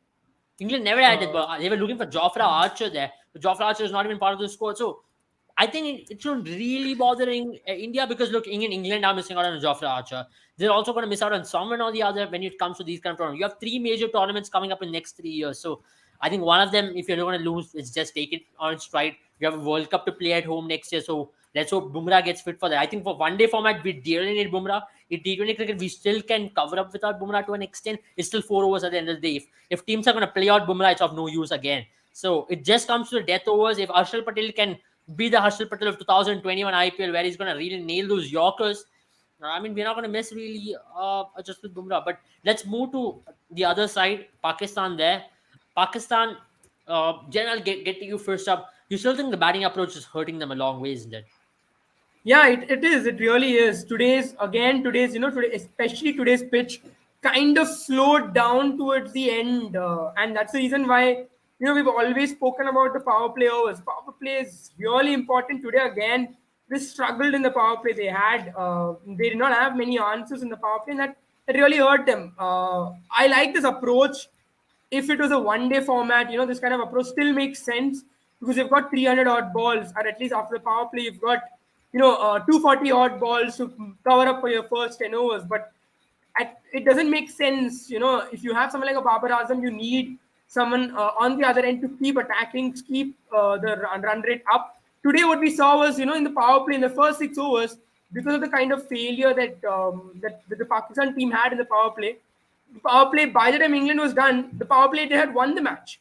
The equation after the power play, if I'm not wrong, was somewhere 90 to 90 required of 96. What do you do there? It's game over, right? You already had this. I mean, you already are defending less than 5 runs. I mean, 6 runs per over. Then there's nothing left to play, but just a formality, and that's what it seemed also.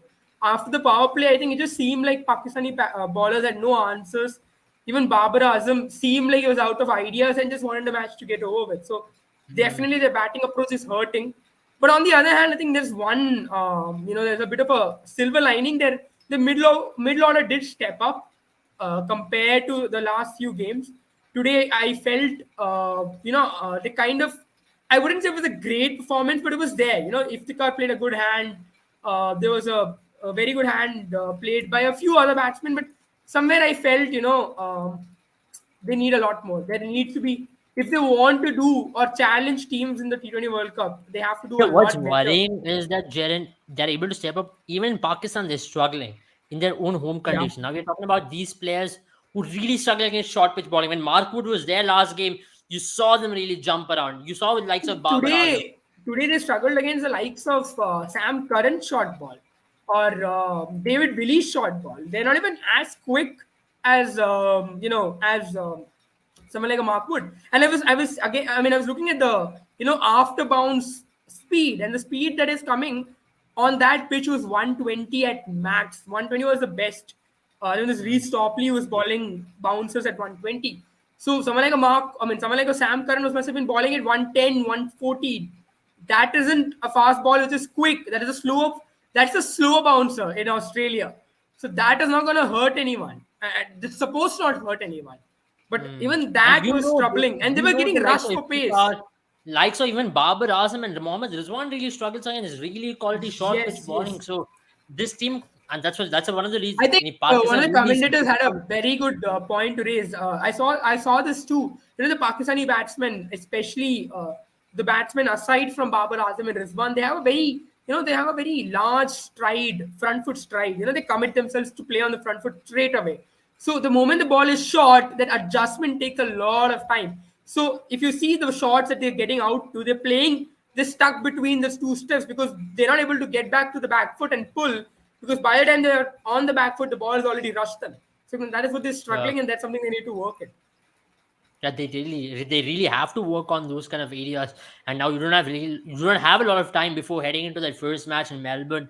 And with Melbourne, you might get tennis ball bounce. But if you're going to bat first there, you never know. Even RSD might trouble them quite a bit. And if the ball moves around even slight bit, this team again becomes subject to trouble. So, Sandeep, coming to you there, we've often talked about in this live where Pakistani batters really need to take onus. It's not about Babar Azam and Rizwan again. Again in this series, it's just been Babar Azam, Rizwan, Babar Azam. When are they really going to take that onus, saying that let's forget it's they're going to be two down on a particular day? Can they really get to a formidable score of at least 175, which looks like a good T20 score in this modern era? At this point of time, I don't think so. If either of Babar Azam or Rizwan does not get going, I think this Pakistan side is going to struggle to score 120. If both Rizwan and Babar Azam decide not to play, because I think honestly this middle order looks really hollow. There is too much of inexperience, and with the experienced players like Asif Ali, they are not coming to the fore. They are not performing well. No, I And think, it's Sandeep, if I may, I think the issue being they don't have a player or a batsman in the middle order who can bat 10 overs. That yeah. is the That is biggest why And, issue. and, And and in a the, good Shoaib strike rate. Malik Let's not forget was that. a yeah, and yeah. a strike rate of 140 or so. You need a minimum strike rate of Yeah, and 140 that or is so. why for Pakistan, players like Misbahul Haq have always been successful in the middle order when he was at his peak in 2007-8. Players like Misbahul Haq, Shoaib Malik, they come in, they scored those 40-50 runs at a strike rate of 130, 140, and that Hmm. can just take the scoreboard, keep the scoreboard ticking. But right now we see Babar Azam or Mohammad Rizwan holding the fort from one end, eventually scoring at 120, 130, 140 at the most, and from Yeah. the other end you see players like Iftikhar Ahmed. He had a good game tonight, but Shan Masood, Haider Ali, they haven't been doing their job. There was one game that Shan Masood scored some runs, but that game was already lost. I think it was the And first it game. makes sense for me. And they still are missing out on a Shoaib Malik if you look from a And larger perspective. just think about it. Pakistan won two very close games. If that wouldn't have gone in Pakistan's way, the last two games, the scoreboard right now would have looked 5-1 in England's favor. There was just that And one game that Babar Azam dominated. Babar Azam and Mohammad Rizwan dominated. They won that one game convincingly. Otherwise, all the five games, England have had the upper hand at some stage of the game. And I Hmm. and think I that think has kind to of do with the games that batting. they I mean, the lost, Pakistani batting, yeah. yeah, the games that England has lost, and I am not discrediting Pakistani bowlers or the way they performed. Even Babar Azam has some great strategic moves, but the fact for me, at least, the way England lost those matches is a combination of the inexperience that they have and the fact that they're playing in Pakistan. I don't think those kind of batting collapses will happen in Australia. So on truer pitches, Yeah, and first of all, this reserve team will not play in Australia. He'll have to exactly, yeah. take wickets of uh, Josh Butler, Moeen Ali. Yeah, it's Liam Livingston. It's not going to be easy. It's going to be very difficult. And with this England team, this young England team coming in Pakistan, and you can say dominating because they have won three games. They were on the verge of winning five in Pakistan. A England team, a reserve England team, almost a reserve England team with players playing that are not going to find themselves even in the squad for the T20 World Cup, coming in with a full-fledged Pakistani team that honestly with the bat you just have Babar Azam and Mohammad Rizwan to boast about. And I was very vocal about this fact from the start that you have to rest these players. I really wanted to see Babar Azam and Mohammad Rizwan being rested I for think at least, today they yeah. rested someone like a Mohammad Rizwan, which is a very good move in on But what I Mohammad felt. Rizwan was injured in the last game. He had a slight issue. So this I will not call a But rest. I'll call this fair enough, actually, yeah. yeah, it's injury. That's something that's And flicked on my why? mind. Yeah, and Yeah. why would you force a player to get injured? Why would you force the player who is at the peak of his batting form to get injured? You could have just simply rested them in three or I four of think, the games, and or they should at least have two of the the games. time for resting is long gone, right? They should have rested these players a long time back when they Yeah. At the played start of those. the series, you are playing in Pakistan. You have a 7-game series against an inexperienced England side. Try out your middle order batting. Try out all your batters and see who can sort of take the role of an anchor, or who can really accelerate when the team needs them to accelerate. this Pakistani batting, it's been a total hit and a miss. One day they are coming, players like Mohammad Nawaz or Sharab Khan, one of the lower middle order batsmen gets clicking. But more often than not, the case has been that Pakistan has really struggled to end well. They have always started well, they haven't ended well because they don't have the experience that is needed in the middle order. I really felt with Mohammad Hafiz having retired, somebody like a Shoaib Malik should have been given this run because he was in great form, and we have been vocal about it for quite some time now, because this is not the first live we are asking the Pakistani management to get Shoaib Malik in at a very good, like when he's in very good form. But yeah, it's sad to see, not sad to see, I mean, yeah, Pakistan could No, I have think gone about it it is in a a better lot of way. massive egos that are sitting. Very bluntly saying this, it just there seems to be no other explanation but backroom politics and egos, right? That's the reason why I feel Shoaib Malik is missing out, and I Yeah, feel it'll take a I'd hope this doesn't happen because Pakistan is one of the best cricket playing nations in the world. We all want to see them do well in the T20 World Cup, but unless I really feel, at least if you're a Shoaib Malik fan, I don't see him coming back to this Pakistan team unless there's a national humiliation of sorts in the T20 World Cup, unless they crash out in the group stage and they don't do well at honestly, I all in don't see Shoaib Malik Australia. coming in because he's close to Until and 40 unless right now. something that drastic happens, I don't think Shoaib Malik is coming back, and that really And with hurts. this Pakistan management, I am not quite sure. Even if they lose drastically, they are going to blame it on their injuries. I think Shaheen Shah Afridi, they are going to blame it on Shaheen Shah Afridi No, for not being in play. I think Shaheen Shafidi is on his way back. Most likely, he might even play that. He might play that No. He's tournament. going to miss that India game. I think there was some news regarding him going to miss the game against India. Probably he'll be back for the game against South Africa. But yeah, I mean, any of the three teams, I mean, for India specifically, I think either one win against either Pakistan or South Africa is going to seal them the spot in the semifinals, because they are going to be huge favorites against the minnows that are coming in. Hmm. Yeah, I was listening to your comments. I just had a call. Sorry, guys. So, coming back to the point again, we already discussed about Pakistan and we discussed about their chances. But do you still think that they can spring a surprise in the World Cup? I know Pakistan's unpredictability is something which we all know. Australia World Cup, we have seen that in '92 when everybody wrote them off. They were able to spring a surprise. I know it's a different format. I know it's a different situation. T20 cricket is way more. We're talking about something which is 30 years before. Now, can they really spring a surprise here? I want to know from you, Jaren, and I'll come to Sandeepani on this, because this is something which Pakistani fans are already hoping on going into that World Cup in Australia. And also, Um, guys, also yeah. that World Cup, majority of Pakistan's games were playing New Zealand as well. So just to clarify that.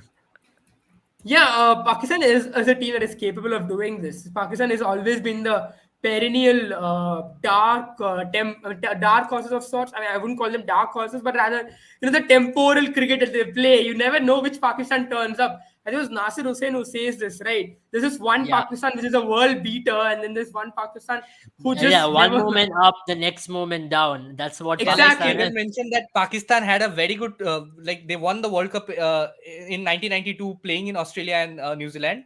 But they also had a phase in 1999, 2000 where they were getting all out for 52 and 59 in test matches in I mean, Australia. Pakistan's record in Australia is the worst. They have not won a test match in Yeah, Australia since 1994. So you really know what I'm talking about at this point. Yeah, and that's it's one of the going to take reasons a huge why effort. Yeah, I yeah. agree. I'll just let you complete. Yeah. Now, I was saying that's the reason why all of us are, skeptical about Pakistan's chances because A, they haven't gotten a lot of, they haven't gotten the best of history in Australia, and B, they are struggling. I mean, I know it looks on paper they have won they have won three out of the six games they've played, but they aren't being convincing enough, and none of the Pakistani fans or the management has taken well to the loss against Sri Lanka. It was a tournament which they should have won, and they should have won it comfortably. But having lost to Sri Lankan team, which I wouldn't say is a bad team, but still on paper, or at least if a series of let's say seven matches were to be played, you would say Pakistan would win it, right? It was just that on the day Pakistan did not turn up, and there's something that's happening to Pakistan for quite some time.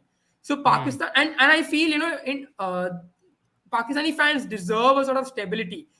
it's been decades of this temporal Pakistan which is coming onto picture, which is I time. think there was And some stability coming in with Sarfaraz taking the leadership and Well, I really enjoy Babar Azam, the captain, to be very fair. I was just listening to one of the dressing room conversation where he addressed the teammates saying that even if we lose, we're not going to blame each other. That's been the case with Pakistan historically, where they blame each other. Then there's a lot yeah, of hierarchy in the dressing room. So I like the way he's built this dressing room. There's a lot of unity. There's a lot but of I chilled am not a atmosphere huge with this fan of lad. Babar Azam's tactics on the field. I mean, Yeah, yeah, that might he's differ, not but then very. as a captain, Yeah. he's got a very good head on his shoulders. He's looking to build a team. He's looking to do the right things. He's looking to make a team with a chilled atmosphere. I was just looking at India Pakistan affair, for example, and people were asking Babar Azam. There was a press conference where Babar Azam had to answer, address, where people were like, often we talk about Pakistan team coming out, sledging in Punjabi, putting out abuse. But this team is a very chilled atmosphere, a chilled bunch of guys going out against Team India. They're trying to keep very good friendly relation. And he came out saying that's how we are, and we don't want to be what we are not, and we do not know how to sledge. We are just ourselves. So that's the best thing about this team. There's a lot of things to like about this team. They're a bunch of nice guys who go out there to play, who enjoy each other's company. So there's a lot of reasons why you want them to do well as well. But I I know still a feel lot. that this energy and this vibe has been brought about by Sarfaraz. He was the he was very instrumental in bringing or getting this Maybe, team yeah. together, and then Babar Azam has just continued the legacy. Even Hmm. though he has implemented a couple of changes into the unit, so as to say, yeah. I mean, for but me, I think Sarfaraz Khan would have been in this team if this team was Australia or hmm, South Africa. The only reason yeah, why he was And dropped I because he think was in they Pakistan, need a right? And he Sarfraz wasn't Khan here. playing well. We need a He Sarfraz Khan, the batter here. Let's not talk about hmm. wicketkeeper, but as a batter, Sarfraz Khan in the middle order would have done them a world of good at this point. And looking at this team, how they've shaped up, isn't it? yeah, Yeah, and definitely.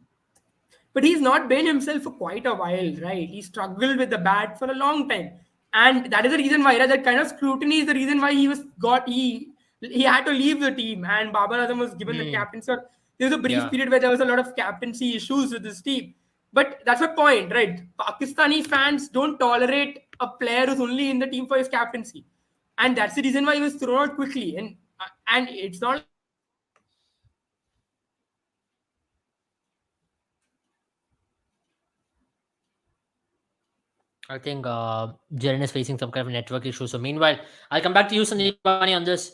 We've been talking about Sarfraz Khan, but do you still reckon there's a place for Shoaib Malik somewhere there? If Pakistan are going to have this continuous issues of their middle order failures, and even in the Tri Series, if they go to New Zealand and continue to face this middle order failure, can they call a surprise package in Shoaib Malik? I know he's not got the best of relationship with the board as No, well no. I since mean, his yeah, last tweet, which definitely. he put I out mean, right after Jaren Asia spoke Cup. about it when you are gone.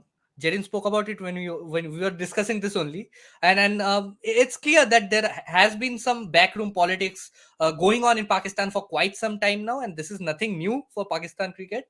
And I think Pakistan are harming themselves with this. A middle order batsman who is very experienced in good form. You are not picking him because they don't have a player that can get them those 30-40 runs in that middle order with a strike rate of 130 140. They have players who can do it as openers, and that's about it.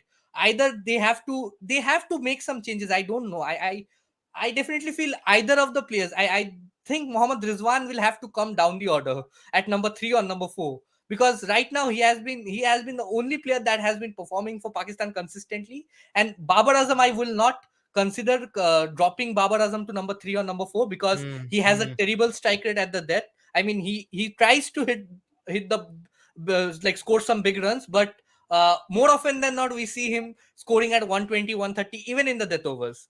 Yeah. Probably today was an I mean, exception. let's just get past Pakistan. I think we've overanalyzed on Team Pakistan. We overanalyze every live we come and talk about the same thing. I think people are going to be bored at this Yeah, point. it's I been think very let's. monotonous regarding I mean, it's Shoaib very Malik, monotonous. because I think it's the same problem, which is persistent. But let's move on to their opposition, who they played against. It's the English team who are brilliant on their day. Bunch of young lads coming in.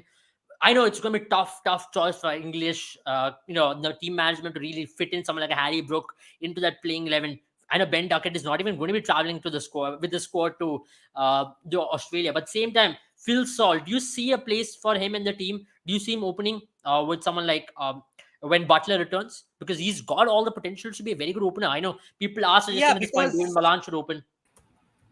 yeah, I think Phil Salt will be in the reckoning for a place as an opener, because uh, we have seen Jason Roy has been really struggling, and Hmm. David Malan, there is that consistency factor that you yeah, David Malan was very consistent when he came in, but recently he hasn't been that consistent. He was the only player who at one point of time there were all these England players who were coming in with a mindset of scoring at a strike rate of over 200. David Malan was the only player who was sort of coming in at number 3 and hoping that he would stay in the wicket for a bit longer. He was trying to play that anchor's knock once Joe Root gave like made way. Uh, but right now, I think David Malan has approached that different that England sort of batting, and whenever he comes in, he has that aggressive mindset. Even he looks to Hmm. score runs off every ball. He tries to hit those boundaries every ball. As a Hmm. result, he has become some way like Rohit Sharma, who has been Yeah. looking to maximize But his I impact in think the David team. Malan still can play according to what the team needs. If it's a day where they lose an early wicket, he can still hold one end up, and Yeah, he's got a definitely he very good can do technique. that. But I think David Malan is a good fit for Team England at number 3. And if he comes in at number 3, I would really like to see Josh Butler and Phil Salt opening the innings, because Phil Salt I is mean, a very let's aggressive pull player. English squad right here. Let's analyze. Jaren, I'll come to you. Welcome back again. So let's pull the triggers and find who their top six is going to be. So we have a comment from Gaurav who suggests this is going to be England's top six, which includes Butler, Hale, Stokes, Livingston, and Curran. So this will be England's top six. I still like to differ. I think we've lost Jaren again, but Sandeepan, I'll come to you. You still reckon Phil Salt, Josh Butler opening at number 3, David Malan. At number 4, Ben Stokes. Number 5, Liam Livingston. Number 6, Moeen Ali. Number 7, Sam Curran. Is that the way to go for them? Yeah, definitely. The order you said, I think that perfectly fits.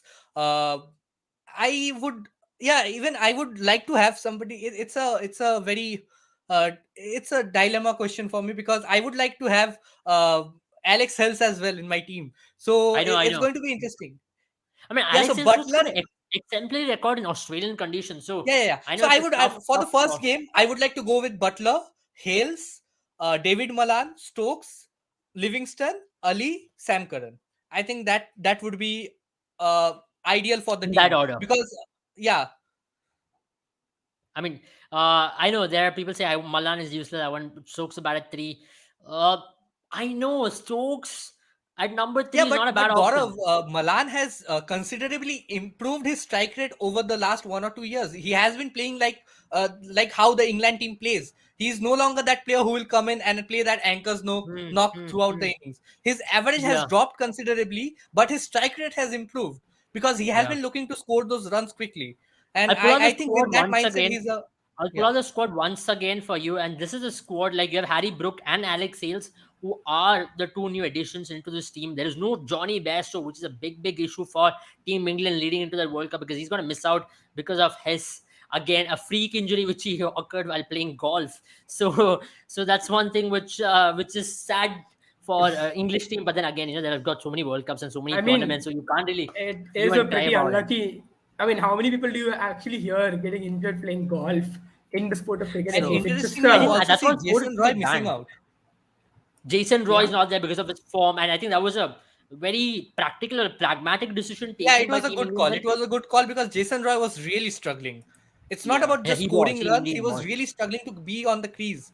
Playing 17, Yeah. 18 balls for 6, 7 He runs. was That he is was not how coming into the England. Aaron Finch kind of a dilemma, coming down the track to Yeah, yeah. fast ballers, spinners also he had no idea. But Jen, I'll come to you now. How important is David Malan to this squad? Because we talk about Virat Kohli, we talk about Babar Azam, we talk about some players who anchor the innings, right? Kane Williamson. David Malan is as important an anchor to this bunch of trailblazers as Virat Kohli for Team India, isn't it?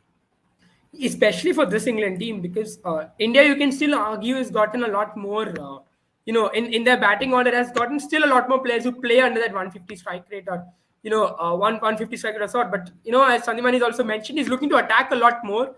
But at the same time, we know he's got another side to his game. And, England, this white ball format, English team has, especially in T20, and rather in T20s, has done really well when Malan has played that job holding the team together. and the fact that he comes in, and now with the fact that Bairstow is missing out, with the aggression that he's showing, he could be the perfect fit, and also he can ball a bit. So now you've gotten a lot more addition as well, right? And he has got that I don't experience think they balling would on. really need Malan services They if the ball wouldn't wants need to him. bend Stokes, but yeah. They wouldn't need him. But you never know on days, with the fact that he balls leg spin, if I'm not wrong. So the fact that if he can be the person, you can easily get him in. So you can easily get him in. And I don't think, today as well, we saw him play in, yeah, towards the start of his innings, he did take a bit time to get going. But I think by the time he got out at 26 of 18, which I Okay, would I say is a have a very question good. over here, Jaren. Nasir Hussain, who's considered to be the biggest pundit right now in English cricketing circuit, he pointed out saying that you should pin down Harry Brooks' name right there at number 5, and you should make David Malan to open the batting. So, which means your Butler and David Malan opens the batting. You'll have Stokes at 3, then you'll have Liam Livingston at 4, then Brook at 5. So that kind of sorts out Gaurav's issue as well. And then that, which means it's so totally unfair on a Phil Salt and a Alex Hales, but it's not a bad way to go about. Yeah, I think that's the best way to go for me as well, and it solves Gaurav's issue as well. But I feel if you let someone like David Malan open, you give him the time to take that ball as well. Oh damn! I think Gaurav is someone who just believes in the English way, so he just doesn't I mean, care for. he's one of those hardcore English supporter which I've come across, and it's Yeah. great to see him put down his thoughts. I lovely to get these thoughts in. I mean, he thinks No, that's but the way to go. But on honestly, a if you bad ask day, me, if you are giving the option of Alex Hales or David Malan opening the innings, I think Alex Hales will add more sort of depth to Yeah. that role of an opener, because he has done it in Australia. He has been consistent. He can play that anchor's knock as well. But we know if Hales gets going, the start that England will get, if Hales and Butler gets to open, No, but they can Malan just is steal the a game away in the power left-hander play batsman itself. as well. I mean, Malan is a left-handed batsman, so that gives you But another edge. England have Moeen Yeah, Ali, Ben but Stokes in the team. fair enough. It's They not. I'm would not be yeah, talking that's about the. better. also another issue, right? Against this English team, then it becomes slightly one-dimensional in terms of the left-handers they've got. You've got a Malan Yeah. as lefty, Stokes as lefty, a Monelli as lefty, a Karan as lefty. So, which means you can kind of plan against this English team quite easily compared to a team which has got right hand and left hand combinations, which is dealt in between. Yeah, but I Maybe that's mean, where I think they've Malan got. opening the batting will sort this out. Yeah, and but the fact that they've got Malan, they've got Karan, Moeen Ali, and Stokes, but that is 4 out of 11, right? So this England team is now by that. I mean, it's a double-edged sword. I mean, if someone like India can bring an Ashwin against you, then you can definitely bring out a left-handed batsman ahead of his time against someone like Keshav Maharaj, for instance. So it's a double-edged sword of sorts. You So have why flexibility. not open with Josh Butler and Ben Stokes? I I mean, mean, for me, I bet they're I not going to am go not that a way. big fan. I'm not a big fan of Ben Stokes as an opener. I feel Yeah, I know he he's a scored bit more in the centuries there, middle. but yeah, no. I feel I that think he's is going to going do a on. lot more damage in the For middle order. me, in terms of the impact that he'll have, I think he's much better off in the middle order, especially in this England team, because this team Yeah, doesn't need yeah. another To be very opener. honest, the easiest thing in T20 cricket is to open the batting. The Yeah, easiest thing. You ask yeah. any batter in the world where do you want to bat in T20 cricket, they'll all say opening the batting because that's the easiest thing to do. 120 balls, new ball, power play. You can score as many runs as you want, but the toughest thing in the world is to do a Surya Kumar Yadav what he's doing. It's so tough to come in number 4, number 5 and score the runs he's doing. And the same thing with Ben Stokes. Ben Stokes can be, I know he's not got a T20 I50, which is quite surprising for me. I think he's still got a lot to offer. At number 3 is a very good option for Ben Stokes. I don't mind Malan opening and Stokes at 3. And if you really want to drop Malan, drop him. Drop Malan. Yeah. See where it I, goes. I I think honestly feel Harry Brooks if can play given a what. choice between Hales or Malan for the opening spot, I'm going to give it to Hales. So I think Hales, Butler, Stokes, then you can have Liam Livingston and Moeen Ali and Harry Brooks if you want at number 5. How about this? How about this combination, Jaren?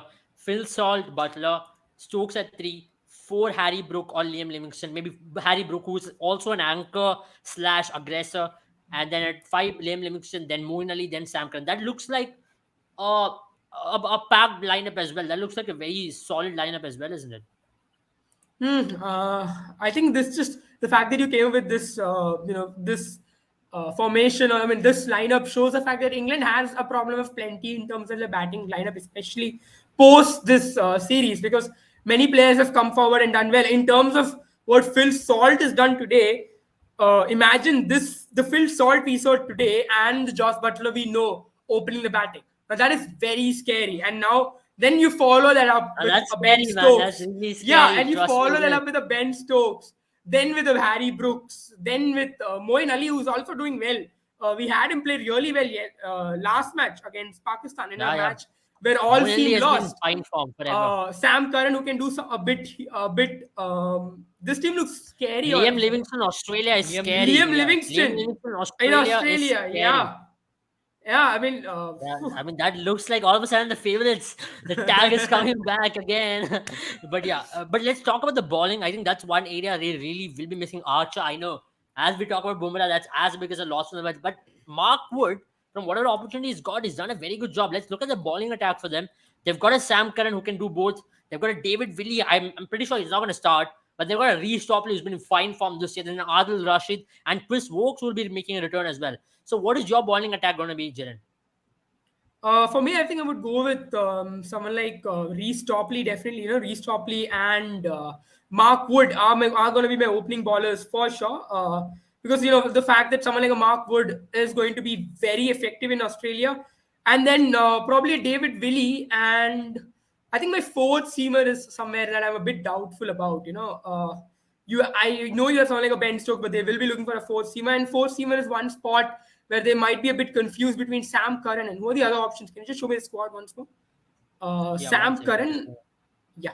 They have a Sam Curran. They have a Ben Stokes as a fourth seaming option at this point. Yeah, but Ben Stokes is definitely there. So I think, and I feel they would I think like they have got 7 bowling options. They've got Chris Jordan as well, who might also make a start. Chris Jordan's there, yes. But I feel that in terms of that, maybe you might go with someone like a Oh, Sam I'll Curran put up because of my this. starting 11. I don't know how many of you will agree with this from this squad on the screen. I'll say Jaws Butler, Phil Salt opening. At number 3, as Gaurav suggested, I'll have Ben Stokes. Number 4, Harry Brook. At number 5, Liam Livingston. Number 6, Moeen Ali. Number 7, Sam Curran. Number 8, Chris Jordan. Number 9, Adil Rashid. Then Chris Wokes and Mark Wood. That looks like a very strong. I know I'm missing out on maybe David Willey and Chris Topley, but then I know it's tough. It could be a toss out between Chris Jordan and Reece Topley, but in form, maybe you might go with Reece Topley, and it still is a good team. It still is a very good team. With No, Chris Yeah, Jordan, I what agree think happened on I him. with I think Long think for I me, I was think the also going toss to up leave is. yeah. I think for me the If in toss up that is bowling between. department, if you have to leave somebody, I think we'll leave David Willey and Reece Topley, because Reece Topley in Australian conditions, I don't know how he'll fare, because you already have somebody like a Sam Curran who sort of bowls similar sort of in a similar sort of way. So Yeah, I think Yeah, according for to me, I'll just me. have Alex Hells Mhm. instead of Phil Salt. So for me, it will be Alex Hells, Josh Butler, Ben Stokes, Harry Brook, Liam Livingston, Moeen Ali, Sam Curran, Mark Wood, Chris Wokes, Adil Rashid, and Chris Jordan. For me, I and think. Jaren, Yeah, for me, I think I'll not have. I'll stick with Phil Salt, and it's a yeah, sudden realization I had midlife about how scary Josh Butler and Phil Salt look to the ballers, and I'm yeah, not yeah, they're going expecting to be Phil super Salt to come scary. out every match, and I'm not. I don't think this. I think Gaurav is right to an extent when he said that at least in terms of how England look at T20 cricket, they don't care for an Hmm. anchor. That's the reason why If Joe Root at is all, not in. if at all they are looking for an anchor, they can send in someone like Moon Ali. Harry He's a Brook or decent batter who can Moeen knock Ali, around here yeah. and there. But I think Uh, even Moeen Ali, you won't see him being Harry used Brooks, as I a. think Harry Brook is going to be the anchor for this team. Anchor in sense, Yeah, on a day and where he wants to anchor, he will. I think Also, he won't. anchor in the sense of England sort of an anchor who bats at 150. 150, yeah. Not the anchor that Pakistan or maybe even India look at. But for Yeah. me, I would still go with Reece Topley, and I think the toss up for me is between Chris Jordan and Sam Curran. To be very honest, the reason I say that is Yeah. because Chris Jordan as well is someone who can bat a bit, and Do you I would think go with Sam Chris Curran gives Jordan. that excessive depth for this batting lineup? Yeah, Which but I means feel at number in 7, the you have a bowling solid batter. lineup, in the bowling attack, I think Sam Curran is still not the bowler that I feel. I think Chris Jordan can be. I know Chris Jordan has his on and off days, but he is looking good in the recent past, and he has that heavy ball, and he's got a Mm, mean bouncer as well. So for me, mm, in terms of just the bowling, I feel England doesn't require another batsman, and Chris mm, Jordan is the mop with the bat. So that being mm. said, for me, Chris Jordan is the one I would prefer over Sam Curran. And we've Absolutely, got a absolutely. left-handed option in we already got a left-handed option. So I don't think you Yeah. require a Sam Curran then again. So for me, that is a choice, and I feel Reece Topley has not And done anything they wrong. are walking into the park with 8 bowling options. So that is a Yeah, crazy this is amount of a resources. They have a Liam Livingston who can do both right arm off spin, right arm leg spin. They can have Moeen Ali who can do an off spin. They have Adil Rashid. They have Sam Curran. They have Ben Stokes. Then they have all the bowlers like and Chris this Woak who can do team both can as well. bat till maybe the 10th batsman. And the Absolutely. fact that we're not even, I mean, what do you think of Chris Wokes? Do you think he has a chance? I mean, I think he should get a chance. Sanjiman, your He thoughts on should, he should, but then he at was least their in best your bowler in teams. T20 World Cup last season. I know he's coming off an injury, but with Chris Wokes, this batting becomes even more Yeah, deeper. yeah, I When if he's definitely going to feel come in at Chris number Wokes 10, gets a chance in the team because Chris Wokes, Mark Wood, I think they are a given in the bowling department. Chris Wokes and Mark Wood is going to play the first game. It's just a toss up between yeah, like Jared mentioned, if you want to play Reece Topley, then probably even I would consider somebody like a Chris Jordan. But having said that, having Chris Jordan coming in at number 7, I don't think England will go with that sort of a thing, because we know that England likes their batting depth, and they know that all their bowlers can bat. But having said that, yeah, they would want somebody like a Sam Curran to be at number 7 rather than a Chris Jordan. And yeah, also, I makes was sense. looking at some of the stats for Phil Salt and Alex Hills as well. And I would still stick to the fact that Alex Hills is the better opener I mean, in Alex Hales is T20s world. slightly solid, but with this English team, they love batters who go berserk from ball one. Yeah, So but this walk this would was slight. Phil Salt's second half century, and this was his highest score in T20 internationals. Yeah, he And was and he was absolute top yeah, yeah, notch. So yeah. the only But thing that Alex I Hales was see, only thing that yeah. I see going in favor of Alex Hales has been he's been phenomenal in the BBL for quite some time. So Yeah, and that Yeah. is the he is only more factor that I experienced than see Phil Salt. going in his And Phil Salt favor. has had an average But of just if 14 heading into this yeah, game. but then I think England this Pakistan series, right? I think that was this was the audition for the fringe members of the squad. And if you had to, I think Phil Salt has done better than Alex Hales. He's had a great, first match. He had a very good match, but then after that, I think he's not looked the part for me. In Phil Salt, as Abel mentioned, they like openers who just go berserk from ball one. So I think that's the reason why. And even if they do go with Alex Hales, for me, my preferred option would be Phil Salt, going by the way this England team wants to bat.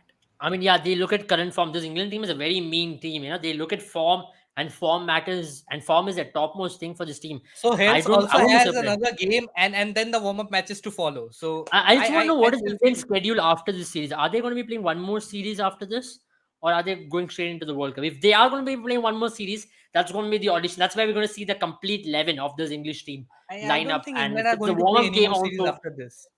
I don't think they're playing any more series. If at all, Chad can confirm if England are playing any more series after this. That'd be great. If England are playing, then that's going to give us an indication as to who's going to start for the World Cup. And Oh yeah, in they our are opinion, we playing. have They are playing Australia. They are playing three. They are playing a three T20I series against yes. Australia, starting So from that's the where you 9th will of see the October. lineup. That's where you'll see exact 11 of this team who's going to line up against Australia. We'll see Butler coming back. We'll see a Liam Livingston. Then we'll have a better idea as to who's going to start the first game against Afghanistan. Yeah, right. Absolutely. Definitely. I mean, true. Having said that, I mean, it was great talking about English squad. I know it's one of the best squads out there on paper. It looks like the most dangerous squad, and that's why they're one of the clear favorites once again. I know there were a lot of hue and cry about whether can they make it as favorites once again, but boy, if this team are on red hot form, they can take down any bowling attack on the world, and facing them in a final is not going to be easy. I don't know how did Australia and New Zealand go after them and get over them, but then it's not going to be easy. You saw that even the world champions Australia lost to them in that match in the UAE last year, where Butler went berserk. They chased down the score in like 14, 13 overs, and that's what this team can really do. On their day, they are the most dangerous team on paper, and they can take down any. Even their bowling attack is very well balanced. They've got a Mark Wood who's going to be having high pace. They have variety in Sam Curran and Chris Jordan and we stop if needed. So No, well-rounded we team, a perfect definitely T20 we team. definitely know that England is going to make it to the semifinals unless there is some major upset happening. England is going to make it to the semifinals, but I don't see them going beyond semifinals, to be honest. But that's going to be interesting. I have a feeling it's going to be India versus England semi-finals, and that's why it's going to be very Yeah, then interesting. anyway, I don't see them going beyond semifinals. I hope One Australia-England final in Australia. So you never know. Maybe England might be in the finals, waiting for India or Australia. You never know. Jen, you're on mute. Yeah, if I wasn't an Indian fan, I would really love an Australia England final. Yeah, But absolutely. Who wouldn't love that? unfortunately, Who yeah, wouldn't love that? Indian Even if fans. I was not an Indian fan, I was happy with the England versus Australia encounter in the group stage. That's about it. I mean, you all want Pakistan was the India final also. It's the same thing, right? All the Australian fans want England in the final. All Indians want Pakistan in the final. That's how it goes. So it Honestly, I doesn't really want the happen. India versus Sri Lanka final. And you all hope that New Zealand and South Africa goes on to play the final. That's what's gonna happen. That's how it always happens. New Zealand comes out of nowhere and be like, guys, I'm No, always I think here. New Zealand You guys versus always South write Africa is me a off. very good matchup for a semi-final. You never see New Zealand and Yeah, South I Africa mean, play in a final New because Zealand, both the teams have major choking problems in semi-finals. New That's Zealand what are the New Zealand has perennial been very party consistent. poopers. Yeah. Yeah, New Zealand are the perennial party poopers. First they destroy some other fans. I mean, any other fans' hopes, and then they destroy their own fans' hopes. And it is a conundrum, that team. Yeah. I think there's a lot of banter going on in the comments for England But and I think Pakistan Aisha right is now. getting So it wrong because Gaurav is like supporting English England fan. and not So I India. think she So you should have to change the find. stat. It should be 198 for 0. So that's gonna make it look more good. I think that's gonna be better. I think 200 for 0. I think they scored the last boundary. So 200 Yeah, for yeah, 0 202, looks I good think. than It's 152. 202. 202 for 0. Yeah. Yeah. 202 for 0. But Aisha, I then think again, just they end have this match. looked very vulnerable in the 5 games that they have played apart from that. I mean, So Gaurav, I'll give it to Gaurav over here. I think Gaurav will win this battle quite easily because it is that D team who's taking on Pakistan. If they're really going to put a banter for the For D me, I team, think I think I think seventh match probably will help Gaurav and Aisha come to a temporary conclusion till the T20 World Cup. guys, you should join us. I think 7 matches is going to be played on second or maybe on fourth. I'm not wrong. second, Either second, way, second of October. second. So get ready for the seventh match. Let's have who's going to win the And the second glorious. T20I between India versus South Africa is also on second. So they have tomorrow Yes, because it's I might already not 12. be joining on the second. We might not do. Even I I think you won't be guys can joining. join I am because I'm traveling as traveling well. back to Bangalore as I well. am traveling as So, well. so So I think we might Sandhimani will not. be coming to you live. Yeah. Sandeepani will be coming to you live. Sandeepani will address all your questions, all your thoughts. Sandeepani If will do a possible, self watch along for the India versus South So Africa and you the guys, Pakistan versus England I think you game. guys will get a sneak peek as to how Sandhimani watches matches. yes, No, I mean daily routine with with the second Sandeepani. game, I yeah, mean, definitely I'll be a soon bit more start a animated vlogging during the channel. India versus South Africa one. We will soon start a vlogging channel, Boomer Vlogs, where we come and talk about how we watch matches. How is our reaction? Honestly we had some great clips for the IPL, which never finally came out. Oh yeah. I mean, it is soon gonna come. I hope the next World Cup is where we're going to go to stadium. I think Sandeepan is also going to come to Bangalore. So, Chinnaswamy, Yeah, here we go. So, definitely. hope, Why just Chinnaswamy? I am rooting for a India versus say, Pakistan final in Narendra Modi Stadium, and we'll travel all the way to Ahmedabad. ooh, what a Oh, final that's gonna be, huh? I mean, Yeah. you bet you're not gonna even get one ticket, man. You're not even gonna get tickets to Ahmedabad. Second, you leave the ticket there. All the hotels booked. You're gonna have Narendra Modi himself coming into the stadium. So I can imagine. I know people who went and watched a match in Mohali in 2011, and there were stories that people had to wait even 24 to 48 hours before to make a way to Mohali. There were traffic blocks. There were because the president of Pakistan was traveling in. Then we had We'll our plan accordingly. Congress chief We'll who was stay in traveling. Ahmedabad itself before the World Cup. Like we will have to do something right. India versus Yeah, Pakistan if is India a is must. playing A anything, must, yeah. I mean, if it's India Pakistan semi-final or final, it just becomes more than a match. You will see Yeah, even yeah. the top Pakistan prime ministers, the topmost bracket people traveling in, the army chief. You never know. So all these things do happen in India Pakistan face off, and it's India again, 11 years apart. All the old memories of 2011 comes in again. That World Cup still gives me goosebumps for some reason. It's one of the best World Cups I yeah. ever witnessed as a youngster. So that Definitely as a intro music. fanboy as well. Yeah, that Dekh Guma Ke intro music. Oh, Yeah, beautiful, yeah, man. yeah, It yeah. was in India. Shankar Ishan Loy It was as just, at their best. yeah, it was peak cricketing moments. Peak cricketing moments of every youngster to watch India triumph in the And I World Cup. think And whoa, what a that World feeling. Cup and Just that Bin was one of the last best. point. That World Cup was marketed really well. I remember Hmm. that 2011 World Cup and the 15 World Cup. Those are the two World Cups where I think the marketing was at peak. After that, I felt we've kind of come down in terms of marketing We have, sport. we really have. I also think it's got to do a Even lot with it being in 19, right? England. Even Yeah. 19 World Cup wasn't as well marketed. Maybe. 19 World Cup had a lot of issues being in England, rain washouts, a lot of games getting Yeah. hampered by rain. So it didn't really go well. There was no vibe around summer, you know. I think the Australian World Cup, now this one, I think it's gonna have a lot of vibe to it. Hmm. Every game in Australia is always vibe. Even the women's World Cup in Australia was And so good to especially watch. because it is just like before the start of the Australian summer, so it's going to be great conditions. Yeah, I will just Absolutely. pin Gaurav's second last comment about Ben Duckett. Yeah, yeah, I would agree to this to a certain extent, because I felt that Ben Duckett could have gone a bit easier, especially because Phil Salt was so close to getting that century. But then I know, there but are games you have to win, right? Ben Duckett is one player who Pakistan will really trade in, because they really need someone like a Ben Duckett. He's batting at 150 strike rate. He's got an average close to 40 now in T20 cricket, and he's playing spin so well, and he's got a No, very but good but with technique as well. 22 required of the last 8 overs, when your partner is close to a century, I would have sort of if I was Phil Salt, I would have gone to him and I said, mean, "Yeah, in India, in give me a Asian chance." conditions, we do give that prominence.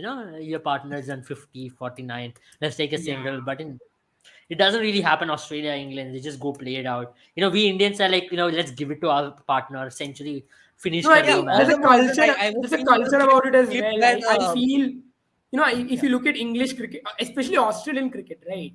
Their culture, I feel, is more to win a game and absolutely by any means.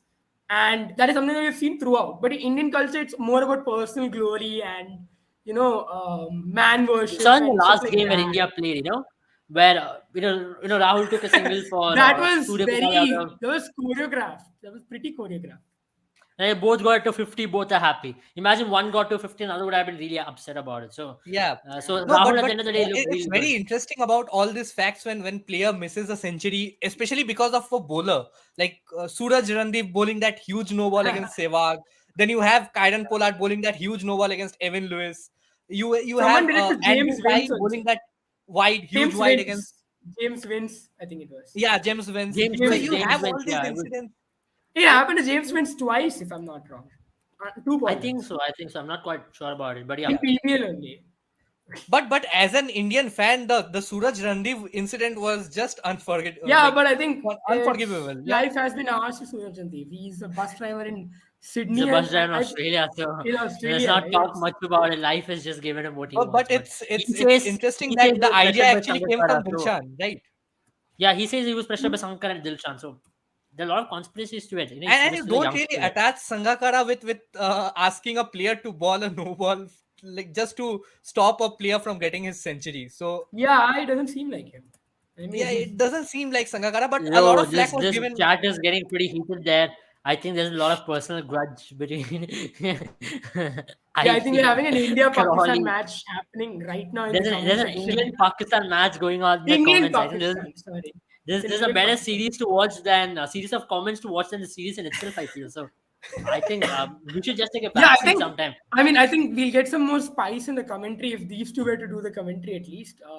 Yeah, guys, do remember we are going to give some of our fans a chance to come and talk about the game as well. So the lucky fans who are really interested in talking will take you in for the World Cup. This is the opportunity to be the crazy fan, be a part of fan banter. If you're an English fan like Gaurav is, if you're a Pakistan fan like Aisha is, and if you have more fans from Bangladesh, from South And I Africa, think from we have anywhere in the we world. have some of the best fans, because they have some very sensible and interesting questions that they ask. Kapil Verma, Shaurya Cricket, they come up with Yeah, so some I'm looking great at questions. fans across. I'm just not looking at Indian fans. I'm just looking at fans across the world. 10 Yeah, yeah. teams represent your teams. Just going to be You brilliant. have Be a Tammy part of from fan banter. Australia. We have had some fans from all across the world right now, Yeah, supporting absolutely, the Gaurav. respective teams. So what we want you to do is be consistent with us. We're going to be handpicking these fans. So do let us know which team you're supporting before the World Cup, and you have an opportunity to come on live and show the support for your team and go on a fan banter with. For example, you're going to go up against a match against Afghanistan. You're going to be up against Afghanistan fan. Put your best points and win the fan banter. So this is your opportunity. It's gonna be all banter, no abuses, of course. So only banter, pull each other's leg like what you're doing in the comments. So it's gonna be fun. We love the banter, and we're gonna enjoy it ultimately. Thank you guys for joining. It was wonderful interacting with you all. If you guys haven't already downloaded the Boomer 11 app, download it and play fantasy contest for absolute free of cost. This is your opportunity. Ace it with Boomer 11. Good night. Good night, guys. Good night, guys.